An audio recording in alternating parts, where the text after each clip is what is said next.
Topik ni memang sensitif sikit, tapi ramai orang sebenarnya tertanya-tanya, apakah bau yang sering dikaitkan dengan mayat? Untuk video ni, Nisa cerita secara sangat umum dan ringkas tanpa masuk detail yang terlalu teknikal atau mengganggu. Untuk makluman, penjelasan ini berdasarkan sumber pendidikan forensik umum, artikel akademik dan juga maklumat asas tentang proses perebutan tubuh manusia. Nisa bukan pakar forensik, jadi ini hanyalah gambaran umum untuk tujuan pembelajaran sahaja. Setiap kes mungkin berbeza mengikut keadaan dan persekitaran. Secara umum, bau mayat datang daripada proses semula jadi tubuh yang berubah selepas seseorang meninggal dunia. Bila badan tidak lagi bernafas atau berfungsi, sel-sel akan mula pecah dan bakteria yang sedia ada, dia akan mengambil alih. Proses ni akan menghasilkan gas dan bahan kimia tertentu yang mempunyai bau tersendiri.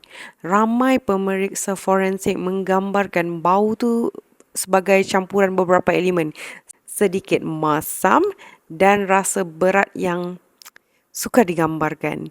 Ia seperti bau busuk biasa sebab tubuh manusia memang mempunyai komposisi yang berbeza berbanding makanan atau tumbuhan yang rosak. Keadaan persekitaran juga memainkan peranan besar tau. Suhu yang panas, kawasan yang lembap atau persekitaran yang tertutup boleh buat bau lebih kuat. Sebaliknya, suasana sejuk atau badan yang berada di dalam air boleh mengubah atau melambatkan proses tu. Selain tu, kain, pakaian dan benda-benda di sekeliling mayat juga boleh menyerap bau tersebut, menjadikan persekitaran sekeliling mempunyai aroma yang tersendiri. Bukan hanya daripada tubuh tu saja. Sebab tu ada segelintir pengurus mayat, bila dia pakai baju yang sama untuk menguruskan mayat tu, dia akan buang terus.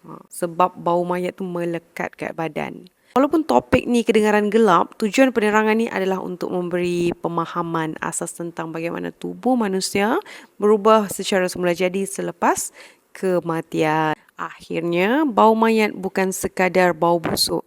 Ia adalah kombinasi proses biologi yang berlaku pada setiap makhluk hidup dan merupakan sebahagian daripada realiti sains forensik yang jarang diceritakan kepada awam. Kalau korang minat cerita-cerita ilmiah macam ni, korang boleh subscribe channel Nisa dan juga follow Nisa dekat TikTok.